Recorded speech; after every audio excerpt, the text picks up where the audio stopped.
ભચાઉ પંથકમાં શિક્ષણ અને શિસ્ત ક્ષેત્રે એક અનોખી મિસાલ કાયમ કરનારી સંસ્થા એટલે શ્રી લેવા પાટીદાર બોર્ડિંગ સંચાલિત સરકારી ઉચ્ચતર માધ્યમિક શાળા. કચ્છ જિલ્લાના ભચાઉ પંથકમાં શિક્ષણ અને શિસ્ત ક્ષેત્રે એક અનોખી મિસાલ કાયમ કરનારી સંસ્થા એટલે શ્રી લેવા પાટીદાર બોર્ડિંગ સંચાલિત સરકારી ઉચ્ચતર માધ્યમિક શાળા. આ શાળા પોતાની ચુસ્ત શિસ્ત, સમયબદ્ધતા અને શિક્ષકોના અપ્રતિમ સમર્પણ માટે સમગ્ર કચ્છમાં ભારે પ્રશંસા પામી રહી છે. શાળાના આચાર્ય શ્રી પંડિત સરની નીડર આગેવાની અને કુશળ સંચાલન હેઠળ આ શૈક્ષણિક સંસ્થા ઉત્તરોત્તર પ્રગતિના નવા શિખરો સર કરી રહી છે. આ સાથે જ સંસ્થાના મેનેજિંગ ટ્રસ્ટી શ્રી ભરતભાઈ કાવત્રા સાહેબની અદ્ભુત અને પ્રેરણાદાયી કાર્યશૈલીનું પણ વિશેષ વર્ણન કરવામાં આવ્યું છે. જેમના માર્ગદર્શન હેઠળ શાળાનું શૈક્ષણિક માળખું ખૂબ જ મજબૂત બન્યું છે. તાજેતરમાં જ શાળાના ભવ્ય પ્રાર્થના હોલ તેમજ આધુનિક વર્ગખંડોની વિશેષ મુલાકાત પણ લેવામાં આવી હતી. આ શૈક્ષણિક પ્રગતિની સાથે સાથે શાળાના સિનિયર શિક્ષક તેમજ અખિલ ભારતીય રાષ્ટ્રીય શૈક્ષિક મહાસંઘ ગ્રાન્ટેડ માધ્યમિક સંવર્ગના કચ્છ જિલ્લાના વરિષ્ઠ ઉપાધ્યક્ષ શ્રી રૂપેશભાઈ સોલંકી દ્વારા પણ શિક્ષણ જગતમાં પ્રશંસનીય કામગીરી કરવામાં આવી રહી છે. રૂપેશભાઈ સોલંકી શિક્ષકોના પડતર પ્રશ્નોને હિંમતપૂર્વક વાચા આપીને તેને સરકાર સુધી પહોંચાડવામાં અવારનવાર મોખરે રહે છે. શિક્ષકોના પ્રશ્નોના કાયમી નિવારણ માટે તેઓ કચ્છ મોરબી વિસ્તારના લોકપ્રિય સાંસદ શ્રી વિનોદભાઈ ચાવડા સાહેબ તેમજ ઉચ્ચ અને ટેકનિકલ શિક્ષણ રાજ્યમંત્રી શ્રી ત્રિકમભાઈ છાંગા સાહેબની અવારનવાર રૂબરૂ મુલાકાત લે છે. તેઓની આ સક્રિયતા અને ઉત્કૃષ્ટ રજૂઆતોને કારણે જ શિક્ષકોના જટિલ પ્રશ્નોનું સુખદ નિવારણ લાવવામાં મોટી સફળતા મળી રહી છે. તાજેતરમાં જ રાજ્ય સરકાર દ્વારા અંજાર ખાતે નવી જિલ્લા શિક્ષણાધિકારી કચેરી મંજૂર કરવા તથા તાલુકા કક્ષાએ જિલ્લા શિક્ષણ અધિકારીની નિમણૂક કરવાના ઐતિહાસિક અને લોકહિતના નિર્ણયને અખિલ ભારતીય રાષ્ટ્રીય શૈક્ષિક મહાસંઘની સમગ્ર ટીમ દ્વારા હર્ષભેર આવકારવામાં આવ્યો છે. રૂપેશભાઈ સોલંકી દ્વારા જારી કરાયેલી એક સત્તાવાર યાદીમાં જણાવવામાં આવ્યું છે કે અંજારમાં નવી ટીઈઓ કચેરી કાર્યરત થવાથી પૂર્વ કચ્છના હજારો વિદ્યાર્થીઓ, શિક્ષકો અને વાલીઓ માટે વહીવટી કામગીરી અત્યંત ઝડપી, સુલભ અને અસરકારક બનશે. ઐતિહાસિક નિર્ણય બદલ સમગ્ર મહાસંઘની ટીમે રાજ્ય સરકાર અને સંગઠનનો હૃદયપૂર્વક આભાર વ્યક્ત કર્યો છે. Report by Amitbhai Bhanushali, Naliya, Abdasa, Kutch. Shri Leva Patidar boarding trust Bhachau Bharatbhai કાવતરાના માર્ગદર્શન હેઠળ 2011થી શ્રી લેવા પાટીદાર બોર્ડિંગ ટ્રસ્ટ સંચાલિત આ સરકારી હાઈસ્કૂલ હતી એને ભરતભાઈ કાવતરાના માર્ગદર્શન હેઠળ છે સંચાલન થાય છે. 2019 જુલાઈ માસમાં મને આ શાળામાં ફરજ સોંપવામાં આવી આચાર્ય તરીકે અને ત્યાર પછી શાળા ઉત્તરોત્તર પ્રગતિના સોપાન સર કરે એ માટેના મારા અને અમારા સ્ટાફના પૂર્ણ નિષ્ઠાથી પ્રયાસો છે. દરેક વિદ્યાર્થી સવારે 7:25 પ્રાર્થનામાં બેસી જાય અને 7:30 અમારી સમૂહ પ્રાર્થના શરૂ થઈ જાય છે. સમૂહ પ્રાર્થના પછી દરેક શિક્ષકો વિદ્યાર્થીને ટ્યુશનમાં ન જવું પડે એ રીતે પૂરી નિષ્ઠાથી છે પોતાનો સહયોગ આપે છે. વિદ્યાર્થી જો કોઈ ગેરહાજર હોય તો પ્રથમ તાસ પછી વિદ્યાર્થીના વાલીને પર્સનલમાં મેસેજ મૂકવામાં આવે છે કે આપનો પુત્ર છે એ 100 તારીખે ને વારે ગેરહાજર હોય છે, એની જાણ કરીએ છીએ. આ ઉપરાંત શાળાની અંદર સહઅભ્યાસિક પ્રવૃત્તિઓ પણ અમે કરાવીએ છીએ અને ડીઓ સાહેબનું માર્ગદર્શન, ડીઓની નીચેના સ્ટાફ ઈઆઈ તેમજ એઈઆઈ મુરજીભાઈ ગઢવી એમનું પણ માર્ગદર્શન મળતું રહે છે. હાલમાં અંજારમાં સરકારના પ્રયાસો વિનોદભાઈ ચાવડા સંસદ સભ્ય તેમજ આ વિસ્તારના ધારાસભ્ય વિરેન્દ્રસિંહજીના પ્રયત્નોથી અંજારમાં વાગડ વિસ્તાર માટે છે બીજી ડીઓ કચેરી છે આપવામાં આવી છે. સરકારના આ પ્રયત્નો અને આ ઓફિસ આપવા બદલ ખૂબ ખૂબ આભાર. આ કચેરી ચાલુ કરવામાં અખિલ ભારતીય રાષ્ટ્રીય શૈક્ષિક સંઘનો પણ અમૂલ્ય ફાળો છે. હવે વાગડના વિસ્તારના એટલે કે ભચાઉ અને રાપરના આચાર્ય તેમજ વહીવટી સ્ટાફને દૂર સુધી ભુજ સુધી જે જવું પડતું હતું એ હવે નહીં જવું પડે અને એમનું કામ નજીકના અંતરે થઈ જશે. સમયસર છે એ સુવિધા મળશે, સમયસર ઘરે પહોંચી શકશે.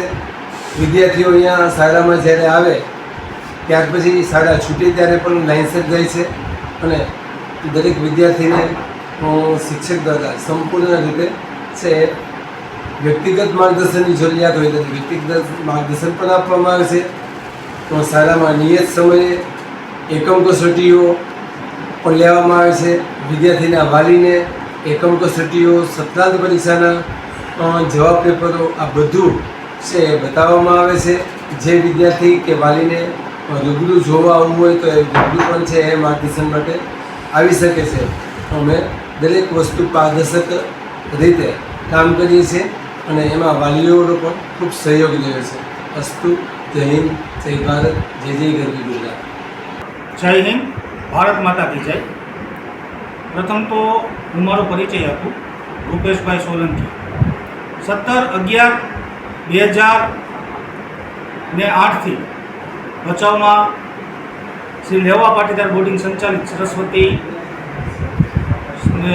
શાળાની અંદર મારી નિમણૂક થઈ. એક શિક્ષક તરીકે કામ કરવાની મને ખૂબ જ મજા આવી. શિક્ષણ ક્ષેત્રે ખાસ કરીને જો વાત કરવામાં આવે તો ટ્રસ્ટના વિચારો એ પછી ભલે વિદ્યાર્થી પ્રત્યે હોય, પોતાના શિક્ષકો પ્રત્યે હોય કે સંસ્થાના પ્રત્યે હોય, એવા એક જેને કહેવાય કે સંસ્થા, શિક્ષકો અને વિદ્યાર્થી પ્રત્યે પોતાનું સર્વત્ર ન્યોછાવર કરી દેવાવાળી વ્યક્તિ એટલે કે અમારા મેનેજિંગ ટ્રસ્ટી શ્રી ભરતભાઈ કાવતરા.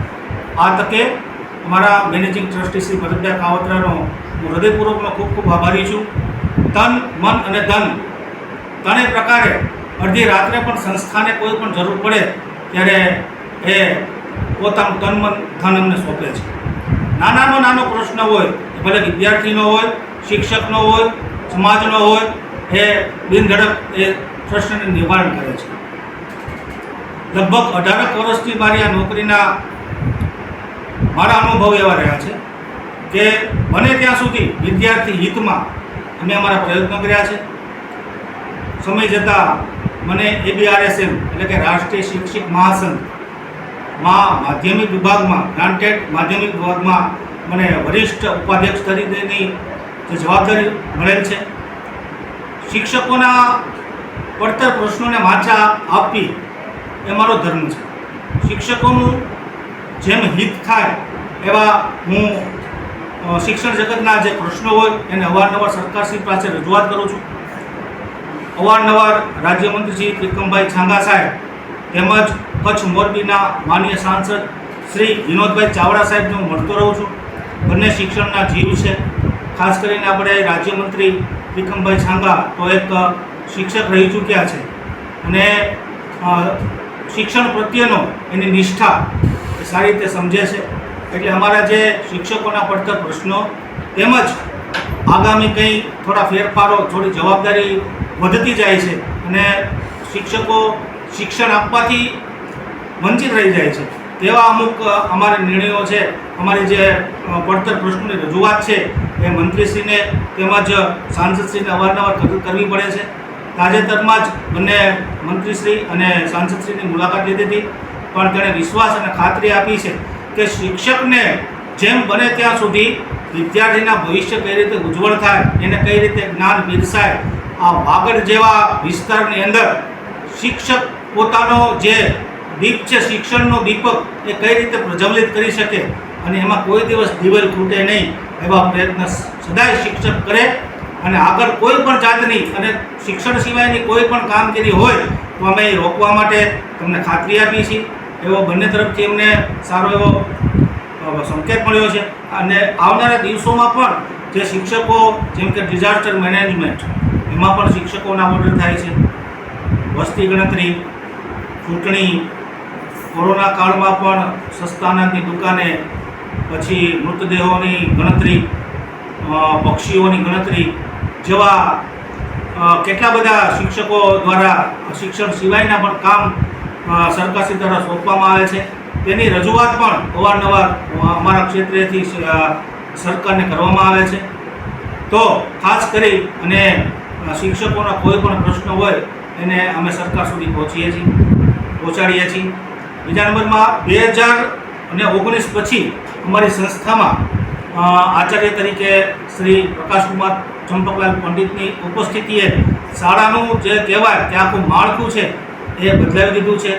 એક વિદ્યાર્થીને સવારમાં રાત્રે સૂતાની વખતે જેવું વિચાર આવે છે કે જો સવારમાં હું પ્રાર્થના સમયે નહીં પહોંચું તો સ્કૂલમાં પ્રવેશ મળશે નહીં, હું સંપૂર્ણ ગણવેશમાં નહીં આવું તો અમને શાળામાં પ્રવેશ મળશે નહીં, હું રિસેસમાં 5 મિનિટ પણ મોડો પડીશ તો મને શાળામાં પ્રવેશ મળશે નહીં.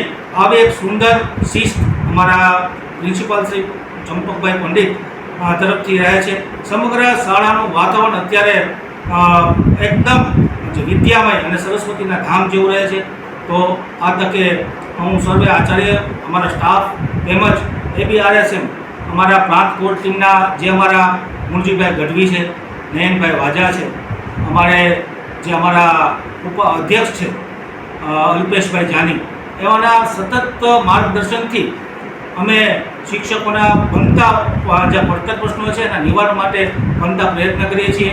અને આપના કોઈ પણ પ્રશ્નો હોય શિક્ષક મિત્રોના તો અમને રજૂઆત કરો અને અમે ઉપર સુધી આપના પ્રશ્નોને વાચા આપી એવી આશા અભિલાષા સાથે ભારત માતા કી જય, વંદે માતરમ.